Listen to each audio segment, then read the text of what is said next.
Good morning, St. Columbus. Now, yesterday we heard a part of Matthew's Gospel that ended with Jesus saying, "Let anyone with ears listen." Very urgent and very abrupt, I thought. And I've been thinking a lot about it in the last day because I've actually been talking about listening quite a bit recently. One of the great things about being in seminary is having such close community with my friends and classmates and their families. And one of my best buddies this summer is a 3-year-old who I babysit. And he is funny and adorable, and he is also learning about the art of listening. So when he does something he knows he shouldn't do, and I say, "It doesn't seem like you're doing a very good job listening," he will stop and shrug his shoulders and say, "But I want to listen." And he means it. It is so sincere. He really does want to listen, but he just can't seem to make that final leap, and he gets frustrated. And it's very cute and funny and makes no sense, because if you wanted to listen, then why aren't you listening? But I actually think this 3-year-old is putting his finger on a very common problem that persists into adulthood, even if we don't really say it. Because how many times have we been asked or asked ourselves, "Are you really listening to me?"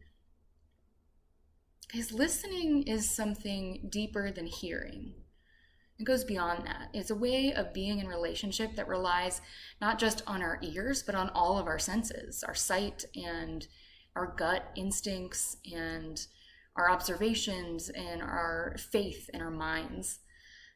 Listening is not a passive thing. We know this. It's actually something we have to want to do. And even if we do want to do it, it can be a challenge to actually follow through, because listening means that we have to be truly open and vulnerable. It may mean we have to face some hard truths about ourselves. It may mean that we have to change our minds, change our hearts, change the way we do things. And our relationship with God is no different, of course, because there have definitely been times in my life I realized I wasn't really listening, even though I wanted to. Those times when circumstances align just right and I achieve this sudden moment of clarity, it's as though the Holy Spirit is knocking me down and saying, "Hey, are you even listening to me? Do you hear me now? Are you paying attention?"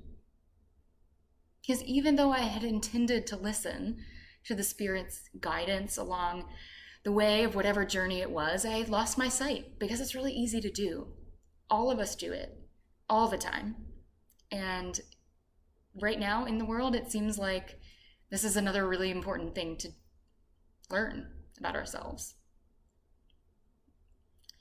So perhaps in our gospel reading, Jesus is inviting us to pause today in July of 2020 and just simply tell God that we want to listen.